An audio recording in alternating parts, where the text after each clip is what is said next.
I thought of that Graham Greene movie, and I was thinking, what if they remade that movie? Because Hollywood's remaking everything these days. What if they remade Thunderheart using white actors only? You have to have somebody cool play that part. You know, someone like Sean Connery. What? You want me to trade my revenge for Black Rock? You're a crazy one. Hey! Why am I saying hey? I'm not a Canadian, I'm an Indian. All right, we'll do it again. Crazy white man, hey, you're nuts. This is fun. Learn something new every day. Hello, I'm Kimberlie Acosta, and I'm here with Jim Ruel. He's a comedian that's been on Showtime and has been traveling around the country with a lot of the other comedians in Indian country, like J.R. Redwater and Mark Yaffe, Von Eaglebear. You want to tell us what tribe you're from and how you got into being a comedian? I'm Ojibwe and Odawa, and I got into comedy as a little kid. My brother bought me George Carlin and Cosby CDs, or tapes back then. They didn't have CDs. And then I tried it in grade school at a talent show. And then I tried it later on. I fell in love with it, but I never thought it was a real job. But I tried it later on after college at open mics in Milwaukee. So how long have you been doing stand-up? I've been doing it now 16 years, stand-up. So a long time. I'm older than I look. What's the favorite kind of lines do you like to do? I started off liking to do jokes where it would take you a while to figure out what I was saying.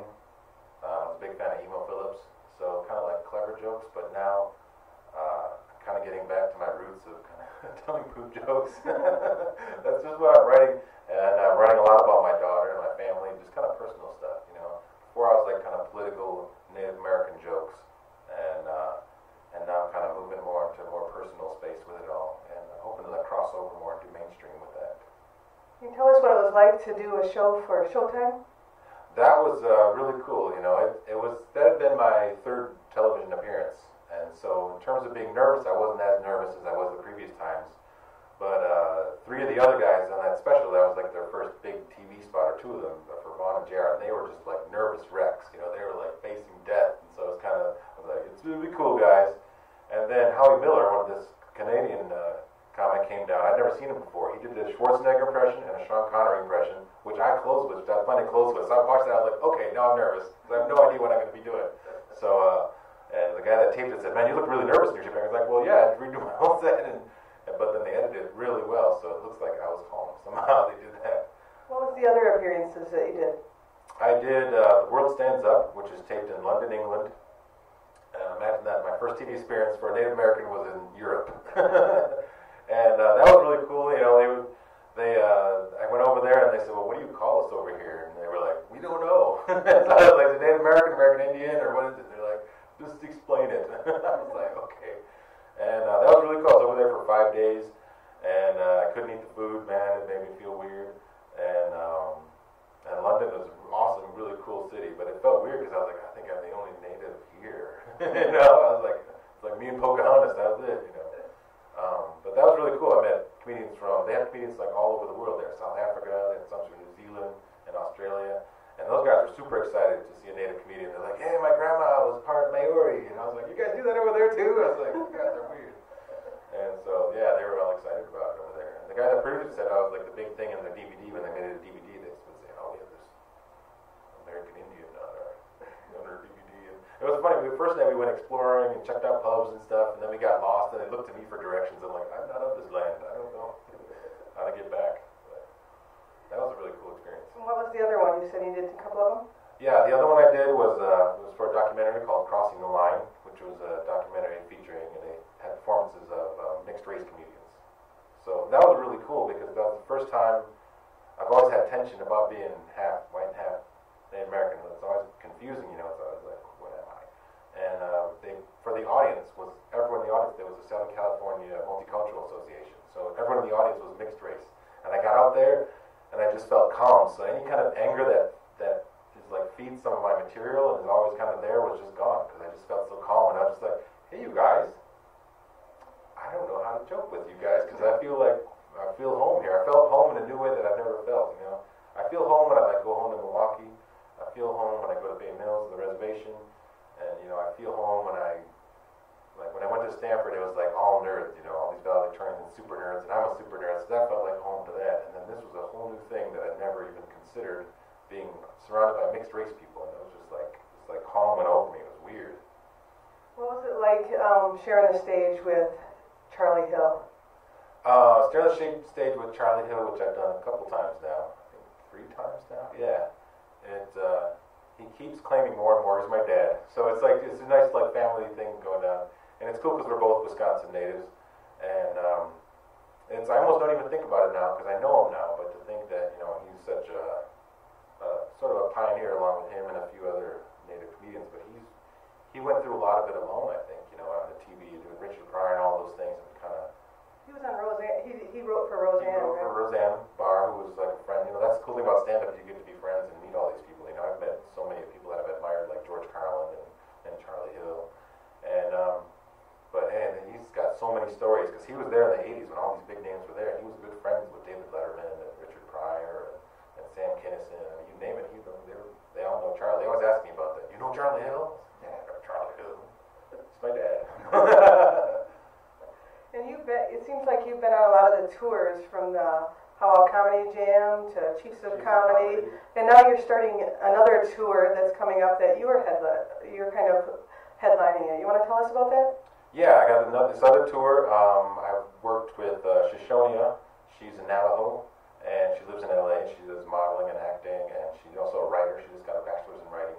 And Gilbert Brown, who's from the Northwest, he's Oregon.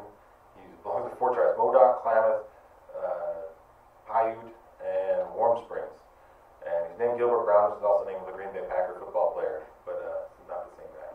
And but it's a new tour we're starting, and we're just it's a new mix. I still probably gonna perform some with Chiefs of Comedy with JR's, but I'm moving in a new direction with this as well. So we did a few shows in Oregon and California, and we liked working together so much that we're gonna brand that as well.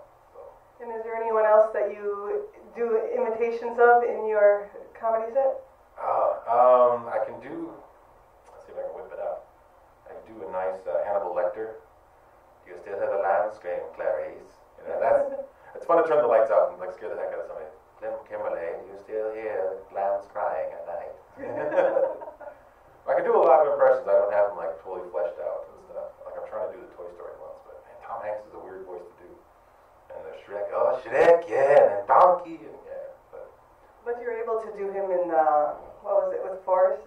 Yeah, Forrest Gump. Oh yeah, Tom Hanks. Well, yeah, that's such a character voice. Tom Hanks, his hair, and that's what he does. But yeah, a lot of people do Tom Hanks, but I kind of do those are like the classic ones, so I want to move past that. But yeah, I can do a Sean Connery. Who can't do a Sean Connery? Everybody's doing Sean, and then Arnold Schwarzenegger because my face kind of like turns into him, which is weird. I'm like without the muscles, obviously. And you're here at the LCO reservation in northern Wisconsin doing a benefit for Rita Mae, who's got cancer. Yeah. And you want to tell us how you got involved with helping with that? That was really by chance. I had a show that was planned up in Lac du Flambeau, and so I started calling around at various reservations in Wisconsin. And some people that have been helping out were people that are involved with Native youth. So I was kind of looking up who's involved in TANF and different programs like that. And Phyllis Kirchner's name came up.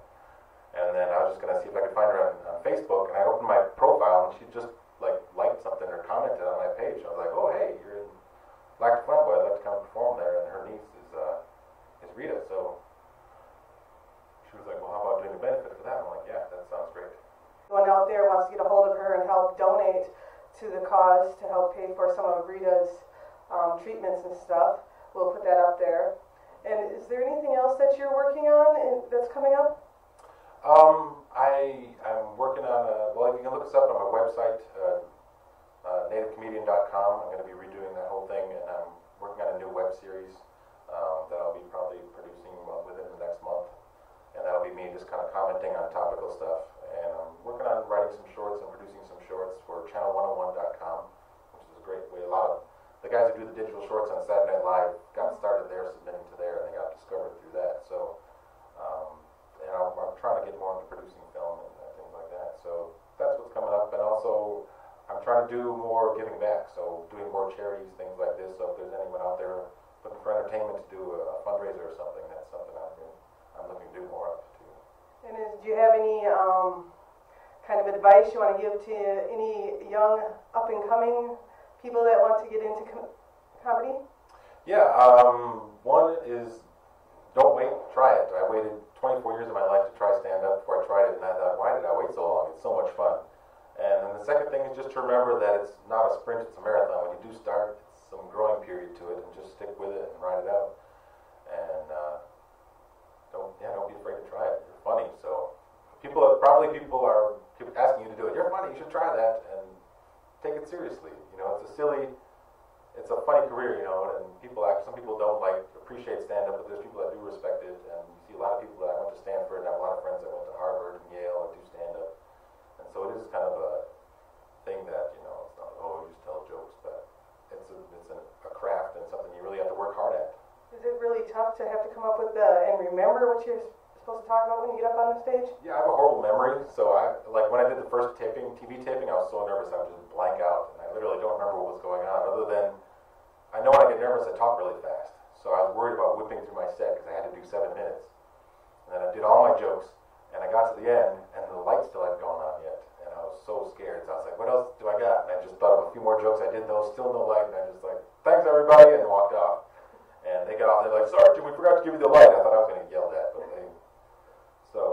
it's exciting, you know, you get up, and my first year I was so nervous I would pee all the time right before I went on stage. I was like, I'm going to go pee again. And, you know, if you don't face those kind of things that challenge you or scare you, or, you know, that's a great experience in growing. So, and I've met a lot of natives that are starting to do stand-up all across Indian country. I just did a show in Montana, and there were 2 guys there just starting out, and man, they were funny. So. Well, thank you for taking some time with us, and you can check out Jim on, what was the website again? NativeComedian.com, or you can just say hi to me on Facebook. I'm on there pretty much every other day or so. Okay, well thank you. This is Kimberlie with RezStyle on IndianCountryTV. Anyone here 5/8 Indian? No, that would be too weird. That's a wrench size. Even if you are, you're not going to admit in front of all of us, I'm 5/8 Indian. How the hell did that happen? Must have been a threesome. Or something.